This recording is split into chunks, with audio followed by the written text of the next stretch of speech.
guys, welcome to the Fish Room. I'm Rachel O'Leary and it's time for a species spotlight. This week we're going back to the mini and we're going to be talking about the neon green Rasbora, Sundadanio margarition.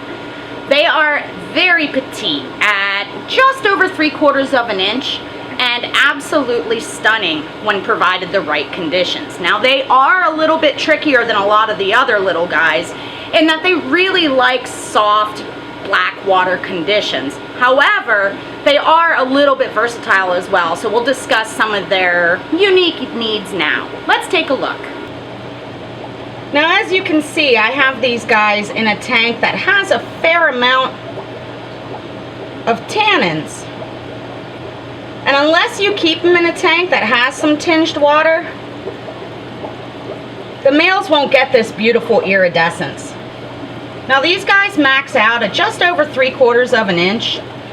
And as I mentioned, they do have a bit more particular needs than a lot of the other species I work with. And that's because these guys originate from basically flooded peat swamps. So the water can be extremely acidic, all the way down to almost a pH of 4. That being said, they can tolerate up to about 6.5 in the home aquaria. And if you give them these soft conditions with tannins, you can see the iridescence that they get. The males are really quite stunning. The males also have that black anal fin. Females are pretty much clear, as you can see in that one in the very back, her. Now, in the wild, there's almost no vegetation where they're collected, and that's because they're from really dimly lit areas. And it's not enough light to support plants. That being said, in the home aquarium, they love a planted tank. Keeping in mind that they don't like a bright tank, so things like Java fern, Java moss, some crypts, Anubias, things like that do really well with these fish. They can take a temperature of about 73 to 79, 80. And they come from, this color form comes from the southeast side of the Sarawak state in Malaysian Borneo.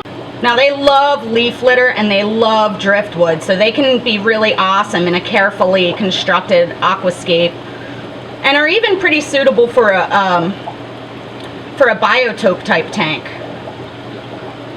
Now they're pretty shy, so they do best in groups, and if you can get males and females, that's even better.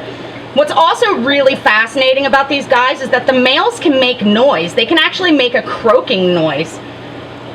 And this is because they have a dimorphism in their pectoral girdle. So sometimes when you pull them out of the water, you'll actually hear them croaking, or if you see males sort of sparring for a female's attention, they'll make a little croaking noise. It's really pretty cool. Now, because these guys are so small and relatively timid, they are appropriate for a really small species aquarium. I wouldn't mix them with a lot of the more boisterous fishes because they'll just hide on you. However, they would be great with things like licorice gourami or wild bettas that also like those soft conditions. So these are one that I keep in stock infrequently just because they're a little bit pricier, a little bit more sensitive, and best geared towards a more advanced hobbyist because of their specialized needs. Thanks for watching. Make sure you stop by my Facebook as well as my website, MsJenks.com, where you can find my upcoming speaking engagements, my current stock list, and information on all things nano. As always, thanks for the continued donations. They make a big difference, and I'm getting really close to my goal of getting better editing software and a new computer. Also, don't forget to subscribe, and if you have any questions, comments, or suggestions, let me know below.